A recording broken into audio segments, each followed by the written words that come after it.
group was really able to create separation at the end of the second and the start of the second half. What did you like about your group's effort coming out of halftime to really put this one away? I mean, it says a lot about them being prepared. You have to, give so much credit to our coaches. Playing a team 4 times is not easy. To win 4 times, they play hard. They've adjusted some things as they've gone on, but our ability to sustain our effort and continue to play together was something that I'm very proud of this group and our coaching staff for how they're getting these guys prepared for what they're going to continue to see. Coach, can you talk about Markelle still working his way back, but led the scoring off of your bench? So talk about the night that he had. I thought he was great. I thought he pushed the pace at the right time. He was able to get below the defense. Those guys found him, for finishing around the basket. He just kept coming at them, and I thought that was great for him with that unit. What would you have liked to see differently from the second unit in the fourth quarter? You had to put the starters back in the game for a little bit when Detroit made it 13 points. Just what would you have liked to see differently? Well, you got to give Detroit a ton of credit for how hard they play. They're not going to lay down, and so that was a product of some of that. We turned it over a few times. They were able to get a couple of easy baskets, but again, that part of it being a game of runs, our ability to keep our poise, find a good action to get into offensively, but then being able to string some stops together. Kind of building off that point, Paolo, another 29-point performance. How much of a calming presence is he to have that ability to just kind of get the ball to him and he'll make something good happen? Well, more than 29 points was what you just said, his poise and his ability to create for others. And I think that's one thing that we've talked about with him, what he registers and recognizes. Our coaches did an unbelievable job in the film session the other day talking about what he's creating. And you saw that the other night with those 2 skip passes to Jalen in the corner, him finding Gary underneath the basket tonight on a cut. Just little different situations that he's recognizing and that the guys around him are recognizing. So it's about trust. Does that feel uncommon for a player as young as he is, especially since he has so much responsibility on him for this team? Well, he's continuing to learn, and we've said it from the moment he got here is about how much of a winner he is, and now he's finding different ways and recognizing different defenses and knowing how he can play that chess game from the beginning of the game, and it says a lot about him, his IQ, but again, I always go back to how hard our coaches work to prepare these guys, and these guys were prepared for this tonight. Prior to the matchup tonight, you talked about slowing down Cade Cunningham, who's been on a great stretch as of lately. You guys held him in check tonight, 9 points in just under 23 minutes. Can you just talk about the job you guys did on him defensively tonight? I think, Jalen started that. He's the head of the snake for us. When he is locked in defensively, which he has been, it's hard to score on him. We wanted to get the ball out of his hands, make it tough on him, but I'm going to keep going back to the game plan that our coaches put in place. I think they do such a tremendous job of getting these guys prepared because it's not easy to beat a team 4 times, and these guys did the right thing by understanding what that game plan was from the beginning to end. Coach, I wanted to ask a question about some of the X's and O's on one of the plays. There was a side-out inbounds in the second quarter.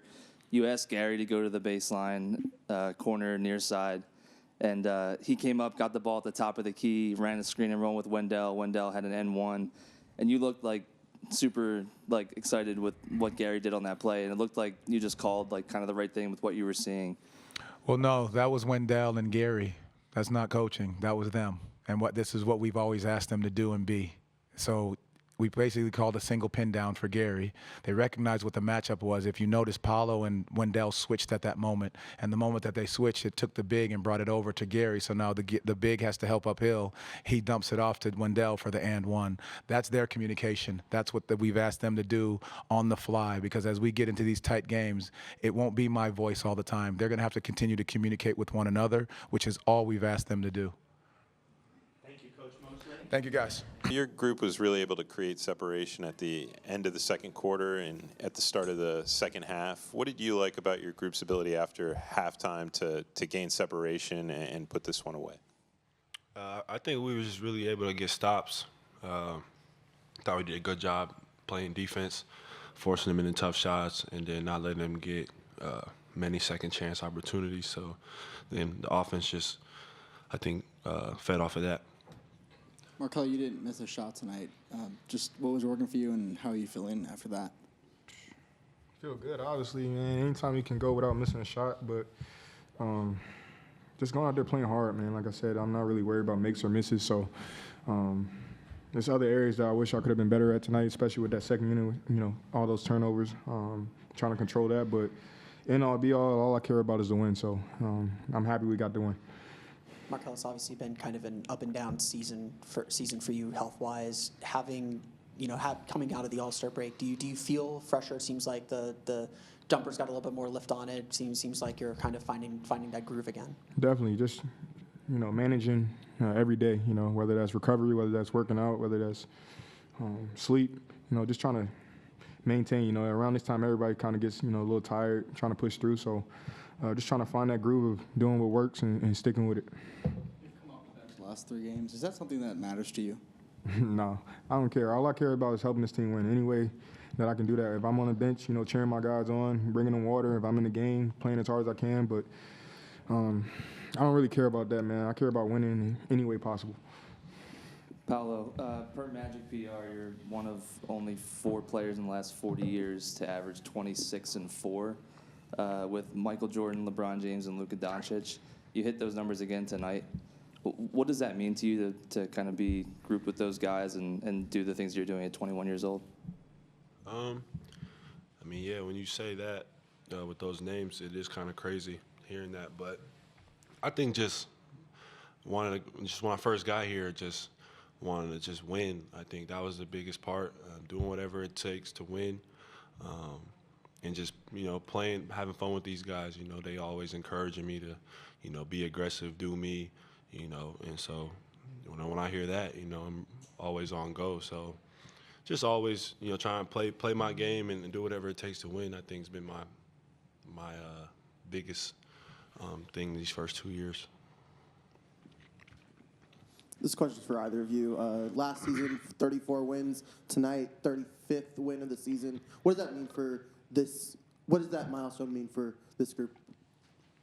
I think it's big, but we got a bigger picture, We kind of talked about it a little bit today about staying locked in, and our expectations, So, again, I think we just got to continue to take it one game at a time, and we're going to be good, I think we have a really good team. Everybody has the same mindset. Everybody's locked into winning. Everybody wants to win. So we definitely are aware of it, but we have bigger goals within our team and within, higher standards for ourselves. Paolo, coach has talked a lot about this team's poise over these games. Being able to extend the lead out in the third quarter, coming back in with 13-point lead and sending it back out to finish the game.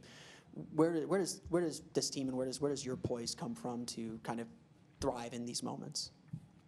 Yeah, I think the biggest thing is that we can count on each other.